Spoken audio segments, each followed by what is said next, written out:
دنیا میں کئی ایسے واقعات رونما ہوتے ہیں جو خود بخود تاریخ کا حصہ بن جاتے ہیں،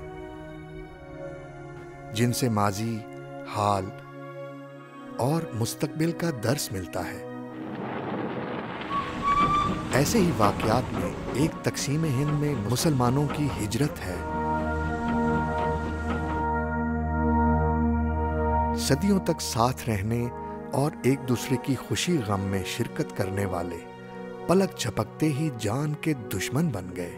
تقسیم ہند داستانوں کی ایسی کتاب ہے جس کا ہر صفحہ خون کے آنسو رلاتا ہے۔ گھر چھٹے، جائیدادیں لٹیں، بیٹیاں کنویں میں ڈوب مری، تو کہیں باپ اولاد کو بچاتے بچاتے دم توڑ گیا۔ لٹے پٹے قافلے، بچھڑنے والے پیاروں کو ڈھونڈتی آنکھیں، انتظار، امید اور وسوسوں کے ساتھ نئی زندگی کی ابتدا۔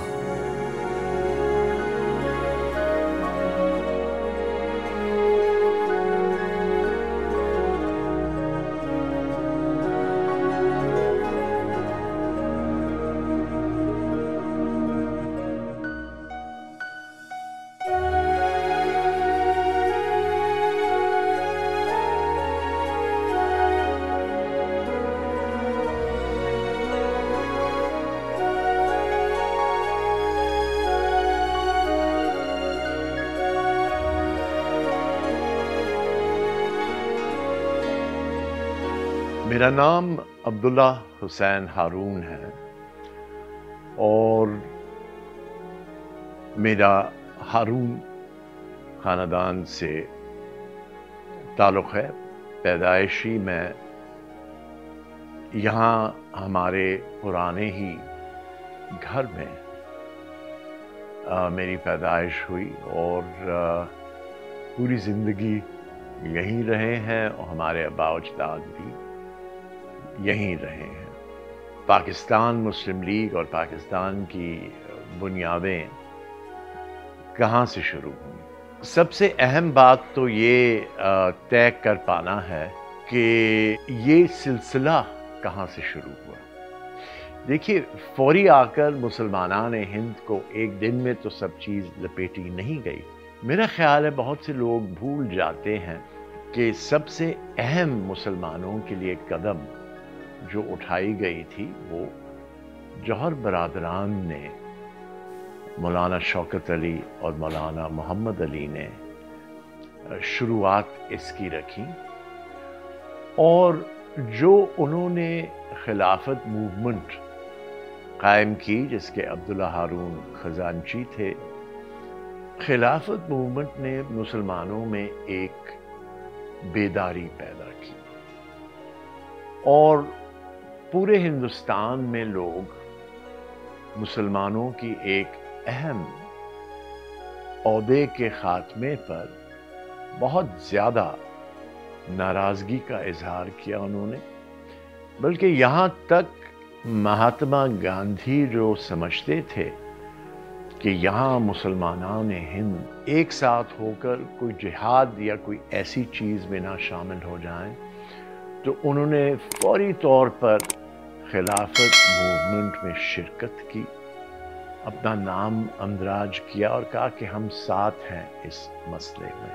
لیکن جو بیداری پیدا ہوئی تھی، اب اس کی دوسری کڑی پہ میں چلتا ہوں۔ دوسری کڑی یہ تھی کہ تعلیم کے طور پر مسلمانان ہند بہت پیچھے رہ گئے تھے، اور یہاں کردار پھر شامل ہوتا ہے سر سید احمد خان کا۔ اس کے ساتھ یہ بھی سمجھنے کی ضرورت ہے کہ 58 کی جو ہم جنگ کہتے ہیں اور انگریز میوٹنی بغاوت کہتے ہیں، وہاں سے انگریز نے مسلمان کے خلاف بہت بہت بڑا ظلم و تشدد کروایا۔ لوگوں کو بس 18، 20، 25 لوگ کھڑے کر کر دیواروں کے ساتھ شوٹ کر دیتے تھے، ٹنگا دیتے تھے، بہت بہت ظلم کی نشانہ بنایا مسلمانوں کو۔ تو وہ ظلم اور تعلیم نہ ہونے کی، اور انگریز ملازمتیں اور سارے اختیار بھرے جو عہدے تھے وہ دیتے تھے نان مسلمز کو. تو اس میں ایک بیداری مزید پیدا ہوئی خلافت کے ساتھ بھی بعد بھی، اور ایک بہت بڑے کردار ادا کرنے والے شخصیت ابھر آئی ڈھاکہ میں. وہ تھی نواب سلیم اللہ خان ڈھاکہ. تو انہوں نے 1906 میں ایک بہت ہی پروقار سارے مسلمانان ہند کے سربراہوں کو بلایا ڈھاکہ میں احسن منزل پہ. اس میں عبداللہ ہارون بھی شامل تھے جو سندھ سے گئے تھے، اور وہاں 206 میں تعلیم کے بارے میں، انگریزوں کے سلوک کے بارے میں وغیرہ وغیرہ بات کرتے ہوئے بات پہنچی کہ 50 سال پہلے انگریزوں نے، ایک آئرشمن نے ہندوؤں کو جمع کرنا شروع کیا کانگریس پارٹی کے نام، اور ان کی دور اندیشی یہ تھی، وہ کہتے تھے کہ بھئی مہاراجے وغیرہ یہ ان کا جانے کا جب وقت ہوگا تو اکثریت ہندوستان کی تو برٹش انڈیا ہے، برٹش انڈیا کا کیا ہوگا. تو انہوں نے کانگریس پارٹی بنائی، اور کانگریس پارٹی میں اس لیے بنائی کیونکہ 500 قسم کے ہندو تھے، لیکن انہوں نے وہاں پہلا اشارہ دیا. ہم پہ الزام لگتا ہے کہ انگریز نے مسلم لیگ اور پاکستان بنائے. حقیقت یہ ہے کہ وہ جمع ہونے کی قوت اور شروعات ان کو 50 سال ہم سے پہلے لیڈ دی گئی انگریز کی طرف سے. اور میں سمجھتا ہوں کہ یہاں یہ بات ڈسکس ہوئی بھی، یہاں ڈسکشن میں جب یہ باتیں ہوئی تو ایک بہت کم لوگ جانتے ہیں کہ ہمارے سر سلطان آغا خان کا کیا کردار تھا پاکستان کے بنانے میں. بہت بڑا کردار تھا، اور پڑھایا تو انہوں نے تھا محمد علی جناح کو بھی.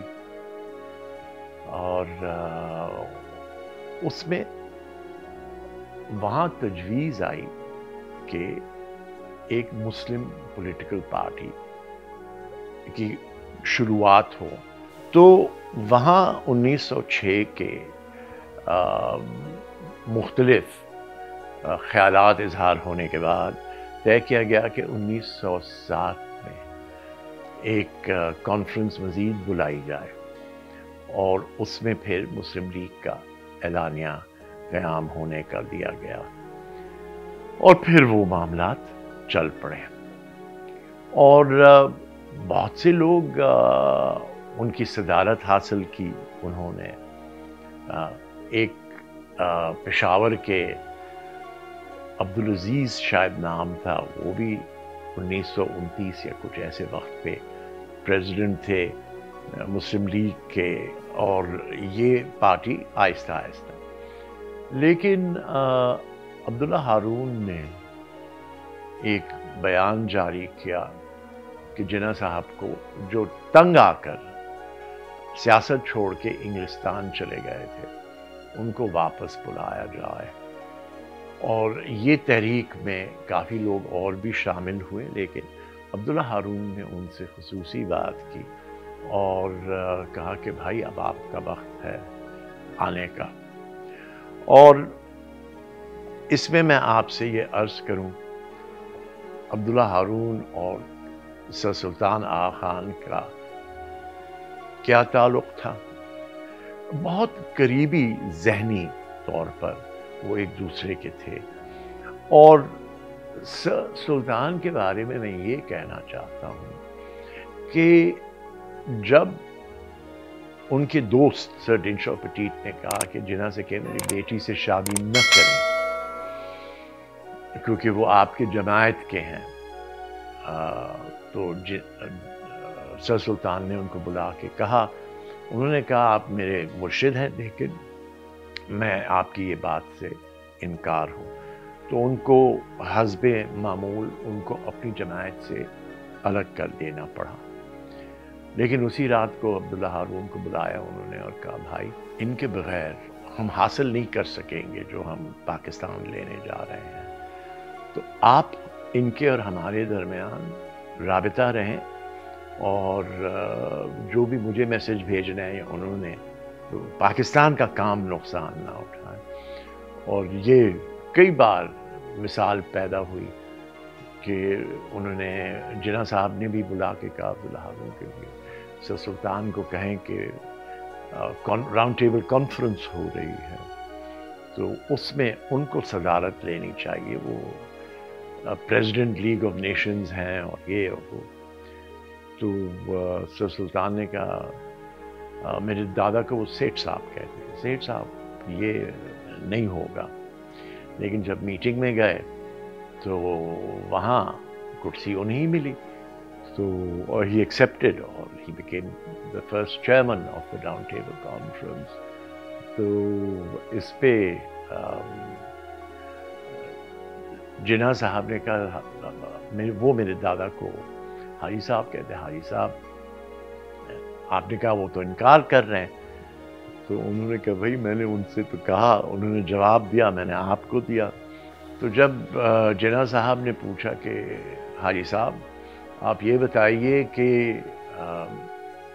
کیسے سر سلطان مان گئے، تو سر سلطان نے ان کو قصہ بھی سنایا، میں آپ کو سنا دیتا ہوں۔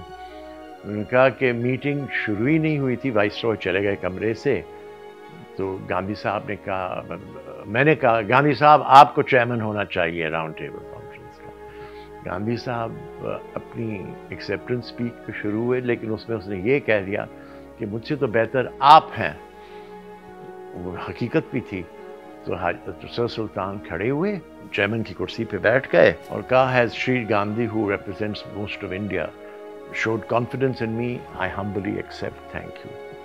تو اس طریقے سے، اور پھر انہوں نے الفاظ استعمال کیے، حاجی صاحب power is never given, it is taken, I took the power۔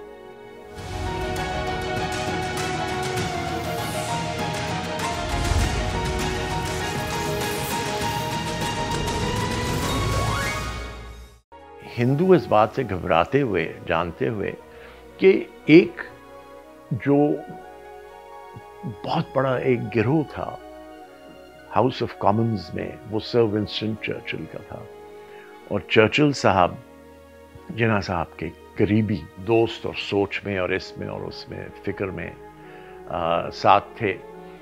تو وہ کہتے تھے کہ اگر یہ آئے گا تو یہ وہ پاور بھی ہم پہ استعمال ہوگا۔ بلکہ بڑے مزے کی بات ہے کہ کولنز اینڈ لاپیئر نے انٹرویوز آف ماؤنٹ بیٹن میں لکھا تھا کہ ایک بڑی عجیب بات ہے کہ میں نے جو کچھ بھی کبھی جناح کو کہا ہی سے نو نو نو دس کانٹ بی ڈن۔ میں چرچل کے پاس گیا، میں نے کہا سملہ میں کانفرنس کر رہا ہوں، یہ پھر اڑے گا؟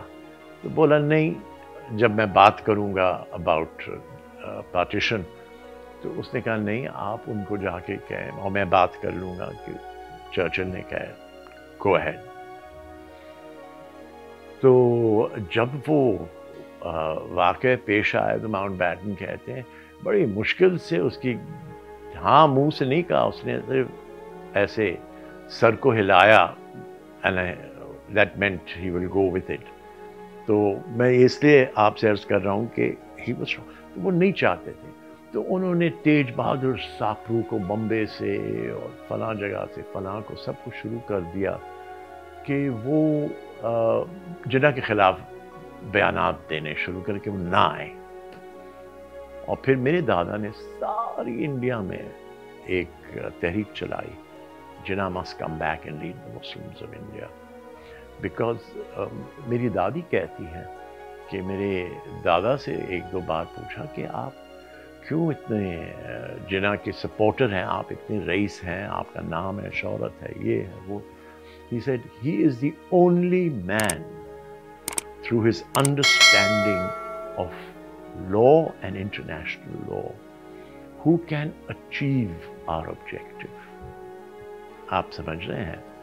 اچھا، اب اس سے آگے پڑھیں۔ پھر جناح صاحب آئے، اس وقت تک سر عبداللہ ہارون کی اپنی پارٹی تھی سندھ میں، سندھ یونائٹڈ پارٹی، جس کے وہ صدر تھے اور سر شاہ نواز بھٹو سیکرٹری جنرل تھے. پھر بعد میں انہوں نے رول بھی چینج کیے، خود سیکرٹری جنرل بن گئے، سر شاہ نواز بھٹو کو پریزیڈنٹ بھی بنایا.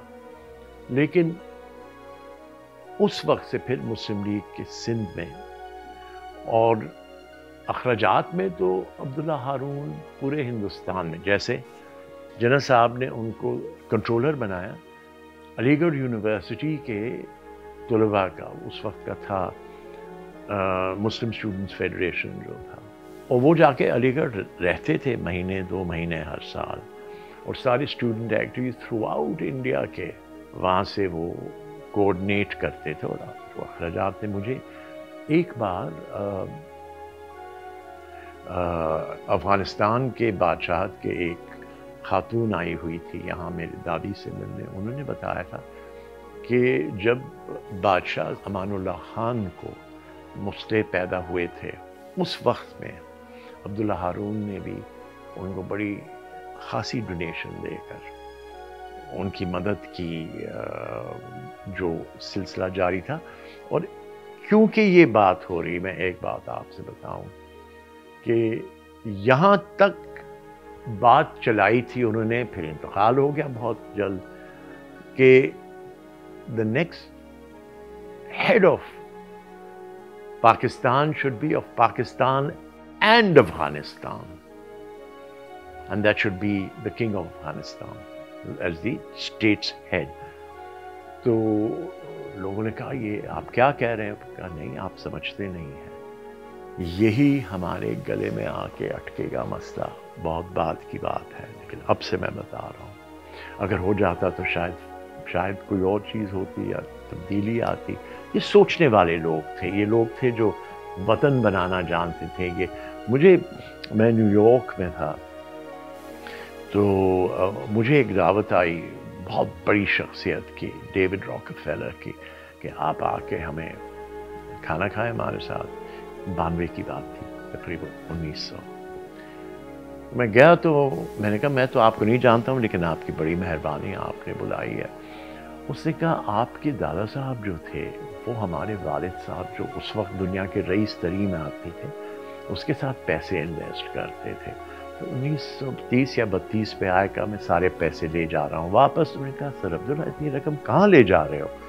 تو انہوں نے کہا کہ ہم وطن بنا رہے ہیں، تو مجھے سارے، تو کہا کچھ یہاں رہنے دو، میں تمہارے لیے انویسٹمنٹس کر رہا ہوں پراپرٹیز میں، یہ نیو یارک کی بہت بڑا بات میں آپ کا حصہ بنے گا آمدن کا. تو نہیں، ابھی ہمیں وطن بنانا ہے اور کوئی چیز ہماری سوچ نہیں، اور سب چیز لے کے وہ چلے گئے. تو یہ وہ کمٹمنٹ تھی لوگوں کی جو بنائے ہیں پاکستان. جنہوں نے ڈاکٹر ضیاء الدین نے فون کیا میرے دادا کو کہ بھائی علی گڑھ ڈوب رہے ہیں، ہمارے پاس فنڈنگ نہیں رہی. تو میرے دادا نے فوراً ایک بہت بڑا چیک بھیجا انہیں. پھر فون آیا کہ حاجی صاحب آپ یہ نہیں کر سکیں گے، یہاں ہمیں اور اونچا جانا پڑے گا. آپ سب جانتے ہیں کہ سر آغا خان آپ کی بات مانتے بھی ہیں، سنتے بھی ہیں، آپ ان سے بات کریں. تو حاجی صاحب نے فون کیا سر سلطان آغا خان کو، اور وہ تھے نہیں، وہ مسوری گئے ہوئے تھے اپنے گھر پر. تو انہوں نے فون، ان کے سیکرٹری نے ان کو فون بیک کیا، لیکن لائن واز ویری بیڈ. حاجی صاحب نے کہا بھائی علی گڑھ ڈوب رہا ہے، وی need Aligarh for this movement, we need money from you. تو فون بریک ہو گیا، کریک ہو گیا، پھر لگا نہیں. ایک دن کچھ نہیں ہوا تو سر ضیاء الدین پریشان ہو رہے تھے کہ بھائی. تو دوسرے دن ٹیلی گرام آیا آغا خان کا مسوری سے، have instructed my secretary in Bombay to release 1 crore rupees, یہ 1930s کی بات ہے، to Ali Garh. If more is needed, let me know. آغا خان. یہ لوگ تھے. اب ہزاروں نام ہم سنتے ہیں، ہر ایک کی قربانی، ہر ایک کی بسم اللہ. لیکن میں اس معیار کے لوگوں کی بات کر رہا ہوں جنہوں نے پاکستان کو دیکھتے ہوئے، اور آپ سوچئے جب یہ ہاسپٹل بن رہا تھا، میں 85 کی بات ہے، آغا خان کا، یہ پہلے آفس دونوں ان کو بھی اور سیدنا کو بھی آفر ہوئی تھی.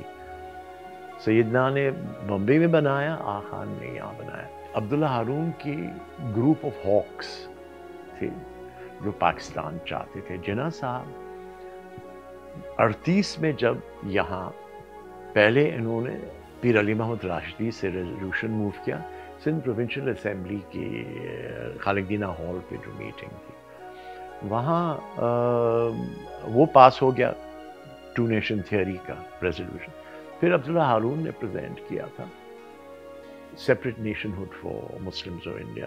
اس پہ جنہوں نے کہا نہیں، ہم پہلے اس پہ اکنامکس کمیٹی بناتے ہیں، وہ اس کی رپورٹ کے بعد دیکھیں گے. اکنامکس کمیٹی کے چیئرمین عبداللہ ہارون آپ ہیں کہ کیا پاکستان مالی طور پر 39 کے مدراس کے سیشن میں عبداللہ ہارون نے رپورٹ پیش کی. جنہوں نے کہا وہ ہو گیا، سارا تیار ہے، پڑھیں آپ، جو سوال کرنا ہے کریں. اس میں پھر انہوں نے وہی رپورٹ لے کے موچی گیٹ لاہور میں 40 میں، جس میں عبداللہ ہارون بھی شامل تھے، پیش کی اور ادھر پاس ہو گیا اور پاکستان کا وہ سلسلہ شروع ہوا. لیکن عبداللہ ہارون نے گروپ بنایا. نواب اسماعیل خان میرٹھ کے اس ممبر تھے، راجہ صاحب محمود آباد اس کے ممبر تھے، فضل حق بنگال سے ممبر تھے، علامہ اقبال پنجاب سے ممبر تھے، اور عبداللہ ہارون سندھ سے. These are the hawks who were saying Pakistan Pakistan Pakistan, اور جنہوں کو کارنر کرتے جا رہے تھے. علامہ اقبال 41 میں جو عبداللہ ہارون کے بڑے قریبی دوست تھے، پاکستان اور ہندوستان کا نقشہ بنایا جا رہا تھا پبلک کو پہلی بار دکھانے کے لیے. اور الہ آباد پہ، تو الہ آباد پہ حاجی عبداللہ ہارون یہاں سے اپنی گاڑی لے کے گئے اور لاہور سے علامہ اقبال کو لے کر وہ الہ آباد گئے.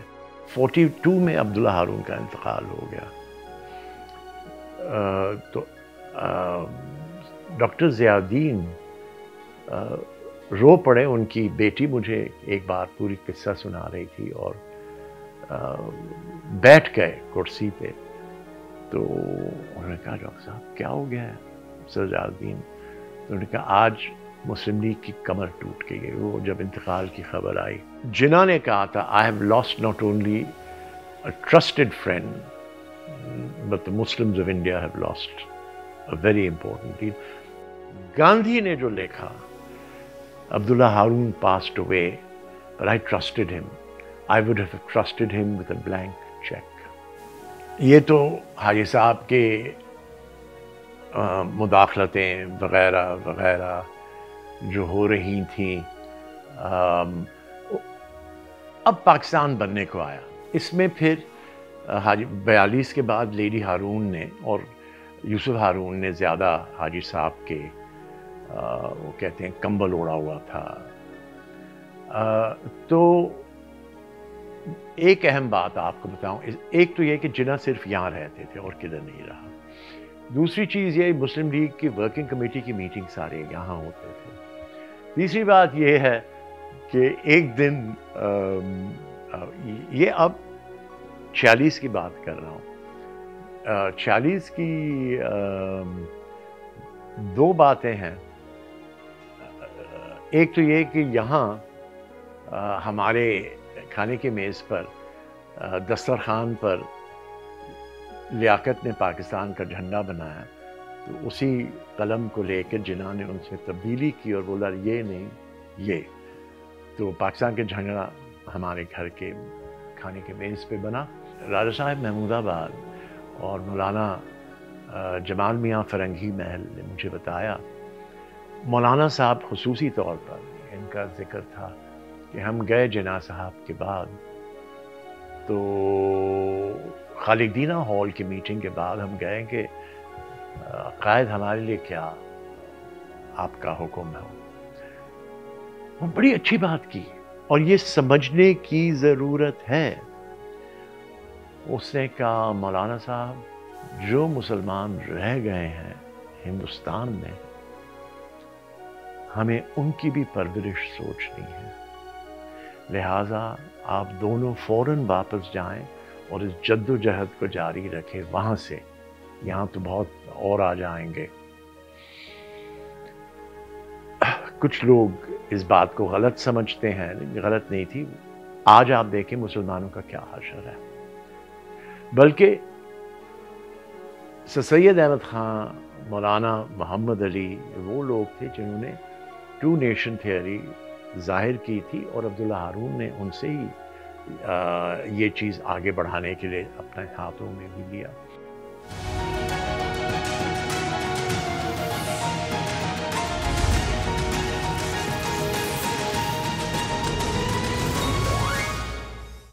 انیس سو چھپن میں غالباً مولانا جمال میاں صاحب فرماتے ہیں کہ ہم دلی ایئرپورٹ پہنچے اور ان کے پاس، دونوں کے پاس ہندوستان کے پاسپورٹ تھے. تو وہ انہوں نے راجہ صاحب محمود آباد کو روک دیا کہ بھئی آپ کا تو کینسل ہو گیا پاسپورٹ. اور اس کی میں آج کی بات بتاؤں کہ 40 سال جھگڑوں کے بعد راجہ صاحب محمود آباد کے صاحبزادے سلیمان بھائی سپریم کورٹ آف انڈیا سے جیت گئے اپنے پرانے آباء و اجداد کے قلعے وغیرہ، امام بارگاہیں، مساجد، جیت گئے کیس واپس لینے کا. اور یقین کریں آج تک انہیں واپس نہیں ملے کیونکہ کابینہ ہندوستان کی میٹنگ میں جا کے کینسل کر دیا، نلیفائی کر دیا سپریم کورٹ کی. یہاں تک اس کے خاندان آج بھی وہاں رہتے ہوئے صورتحال ان کے ساتھ یہ ہے. تو یہ دونوں واپس گئے اور وہاں سے مولانا صاحب نے اپنا پاسپورٹ بھی لے کر راجہ صاحب کے پاسپورٹ کے ساتھ بھیج دیے جواہر لال نہرو کو کہ بھائی ہمیں آج راجہ صاحب کے ساتھ یہ ہوا ہے، میں اپنا پاسپورٹ پروٹیسٹ میں واپس دے رہا ہوں. پھر بعد میں جواہر لال نے بڑے یہ وہ فلاں کی، لیکن یہ کہانی اس لیے کہہ رہا ہوں کوئی اور آپ کو کہے گا نہیں. تو یہاں بھی یہ ایک صورتحال تھا. اب آپ آئیے مہاجرین کے سلسلے میں. سعید ہارون میرے والد صاحب نے یہ کھوکھرا پار پہ کیمپیں لگائی تھی لوگوں کو ریسیو کرنے کے لیے. جاتے وقت کئی ہندو صاحبان نے لیڈی ہارون کو برنس روڈ کی ادھر کی چابیاں دی اپنے گھروں کی. بھائی کوئی خریدتا ہی نہیں ہم سے، بعد میں اگر بک جائیں تو ہمیں. پھر سعید ہارون آتے تھے اور وہ چابیاں چھپا کے میری دادی سے لے جاتے تھے اور جو لوگ آ رہے تھے ان کو سیٹل کرواتے تھے وہاں. اور ان دونوں باتوں کے علاوہ ہمارے خاندان کے پاس جہاز تھے. ہم نے تعلق کیا تھا سڈنی کاٹن سے مدد کرنے کے لیے حیدرآباد دکن کی. تو ہمارے جہازوں میں فلائٹ رات کو کرتے تھے کہ وہ نیچے سے وہ اینٹی ایک فائر ہوتا تھا. ایک بار سعید صاحب بھی چھپ کے گئے تھے، مجھے بتا رہے تھے ان کے ساتھ حیدرآباد کو اسلحہ پہنچانے کے لیے. ایک طرف وہ استعمال ہوئے، دن کے وقت ان کو گندم سے بھر کے دلی بھیجا جاتا تھا کیونکہ سارے لوگ ارد گرد سے، ہریانہ سے، اتر پردیش سے، ادھر دلی کی طرف مسلمان آ رہے تھے بچنے کے لیے. تو وہاں کے کئی مہینے گندم کا سپلائی ہم نے یہاں سے کیا. یہ اہم باتیں، ویسے تو ہزاروں باتیں ہیں. یہ گھر چاروں طرف ہمارے تھے. عبداللہ ہارون کے ان میں خیمے بھی لگے تھے، کئی 100 لوگ رہ رہے تھے. بلکہ بیگم بھٹو یہ 7 والے کمرے میں اپنی والدہ ستیلی ماں اور بہن کے ساتھ 2 سال رہے تھے کیونکہ وہ آئے تھے جب بمبئی سے رات کے وقت. ان کے والد صاحب کا نام تھا صدیقی صاحب منشی، تو بہت قریب تعلق تھے، اٹھنا بیٹھنا تھا۔ دو موضوع ہیں جن پہ میں کچھ جواب دینا چاہتا ہوں آج کے نوجوان کے لیے، جن کو ان باتوں سے شاید کوئی نہ تعلق رہا، نہ منسلک رہے ان باتوں سے۔ ایک، ہندوستان کا الزام کہ پاکستان کو بنایا انگریزوں نے۔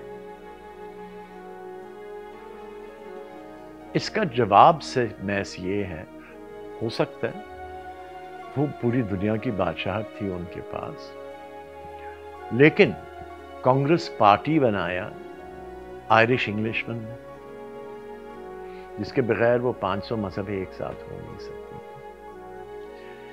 اس کے علاوہ پریزیڈنٹ امریکہ ہر وقت دھمکی دیتے تھے انگریز کو کہ اگر آپ نے ان کو آزادی نہیں دی تو پھر میں آپ کو دوسرے جنگ عظیم میں اسلحہ نہیں دوں گا۔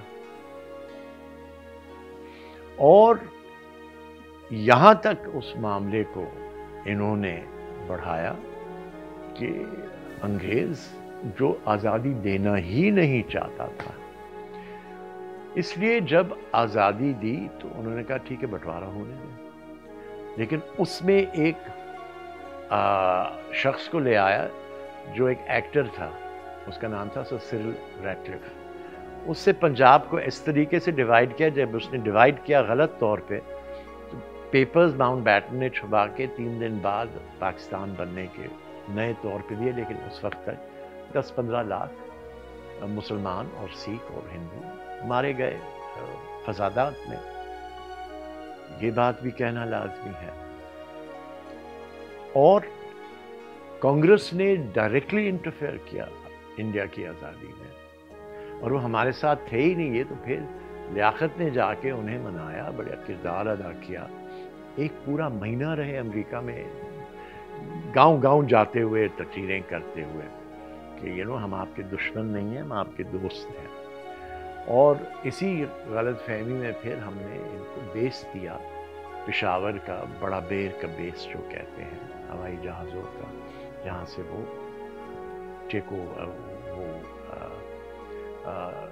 مشہور کیس ہوا تھا U-2 اسپائی پلین کا، جس میں گیری پاورز پکڑے گئے تھے، اور خروشچیو نے تھریٹن کیا یونائٹڈ اسٹیٹس کو اور موو کیا میسائل کیوبا پہ اس انسیڈنٹ کے بعد۔ اور ہر وقت کے لیے کہا روس نے کہ ہم پشاور کو ایک لال حلقے میں بند کرتے ہیں، اور جب ہمیں موقع ملے گا ہم اس کا ازالہ کریں گے۔ جناح صاحب نے اگر عبداللہ ہارون کو پوری یہ ذمہ داری دی اسٹوڈنٹس کی، اور بغیر اسٹوڈنٹس کے ہو نہیں سکتا، کیونکہ دیکھیے جہاں دیہی علاقے تھے وہاں تو ٹھیک ہے، نواب صاحب، یہ شہروں میں کیا ہوتا ہے؟ شہروں میں پورا کردار طلباء کا تھا۔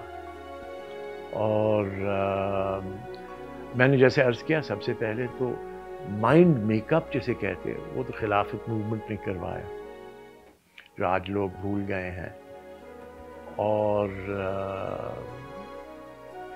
اس میں سب سے بڑا سلسلہ تھا جوہر برادران کا، جو پھر انگریز نے ان کے خلاف کیس کیا خالق دینا ہال میں یہاں، تو 2 سال وہ ہمارے گھر میں ٹھہرے تھے یہاں۔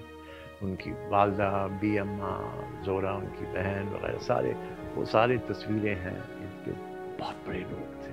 یہ اگین ان کو کون پہچانتا ہے؟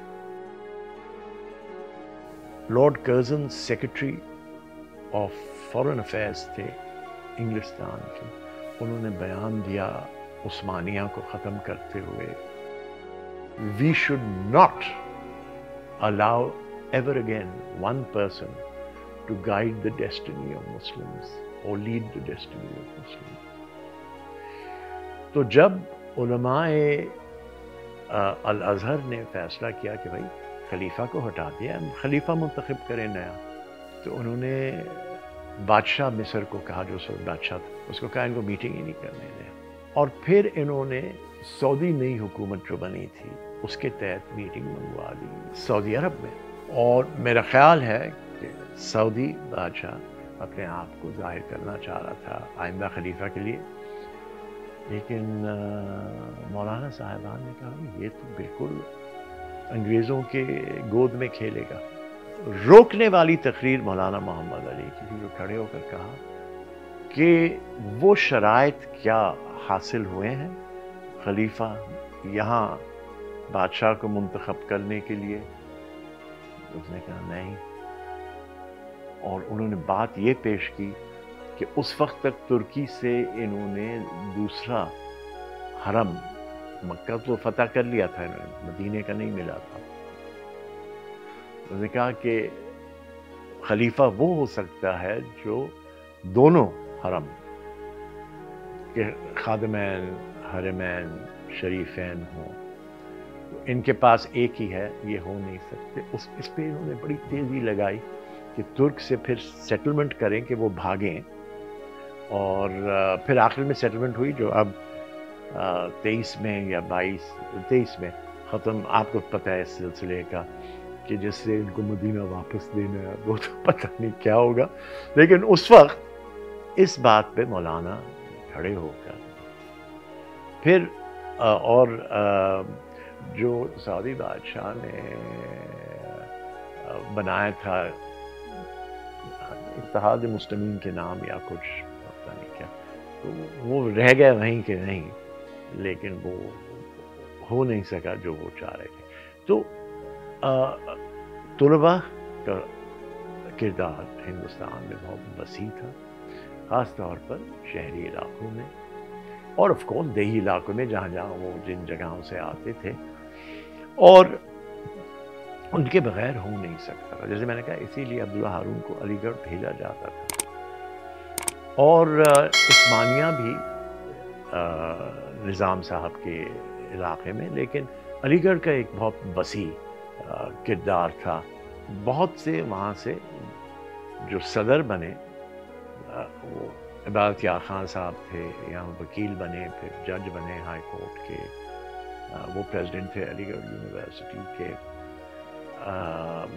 ایک بڑا مزیدار وہ ہے کہ ایوب خان نے یہ ایک ریکویسٹ کی رحیم صاحب سے، جو سیکرٹری جنرل بنے بعد میں پیپلز پارٹی کے، کہ آپ میری کابینے میں کیوں نہیں آتے ہیں؟ میں نے تو آپ جب صدر تھے علی گڑھ کے، جی رحیم، آپ کا میں کابینہ کا ممبر تھا، آپ میرے کابینہ میں کیوں نہیں آتے جب میں صدر ہوں پاکستان کا؟ ان کی بہت مشہور جواب ہے جو انہوں نے خود مجھے بتایا تھا۔ میں نے ان کو خط لکھا، when one sups with the devil at a table, one needs a very long silver spoon in his mouth. اور اس نے انکار کر دیا۔ تو سارے آپ کے جو ابھرے ہیں سیاستدان، یہ وہ فل، یہ انہی جامعوں سے، ادھر سے ادھر سے۔ آج میسج کیا ہے؟ آج میسج یہ ہے کہ جائزہ تو لے آپ کرنا کیا چاہتے ہیں، کیونکہ آپ اندھیر میں چل رہے ہیں زیادہ تر۔ اور بھٹو کے وقت پہ جب سوشلزم اور اسلام کا کلیش ہوا تھا، تو اس میں اس دن سے آج تک NSF تھی اور جمعیت طلباء تھی، آپ کو یاد ہوگا، تو وہ چیز آج تک سیٹل ڈاؤن نہیں ہوئی ہے، اور اسی اختلاف اختلاف کردار میں ہماری تمام قوتیں ضائع ہو رہی ہیں۔ اور یہ لمبا سبجیکٹ ہے، میں اس میں نہیں چاہتا، چلیے یہاں رکے، لیکن ان کے بغیر فیوچر نہیں ہو سکتا۔ فیوچر ہوتا ہی نوجوان کا۔ اور پاکستان نے اقوام متحدہ میں محبوب الحق کے وقت پہ جو قرارداد کامیابی سے پیش کی تھی کہ اگر 50% کوئی بھی ملک کی کامیابی عورتوں کی ذمہ ہے، تو 50% میں ان کا حصہ داری ہونی چاہیے۔ یہ ہماری قرارداد ہے پاکستان کی، جس پر ہم بار بار اچھلتے ہیں وہاں کہ اتنی بڑی بات ہم نے کی، لیکن نوجوان کا ان کے ساتھ اگر پالا پڑ جائیں، مل جائیں، تو پھر ان کو کوئی فورس دنیا میں روک نہیں سکتا۔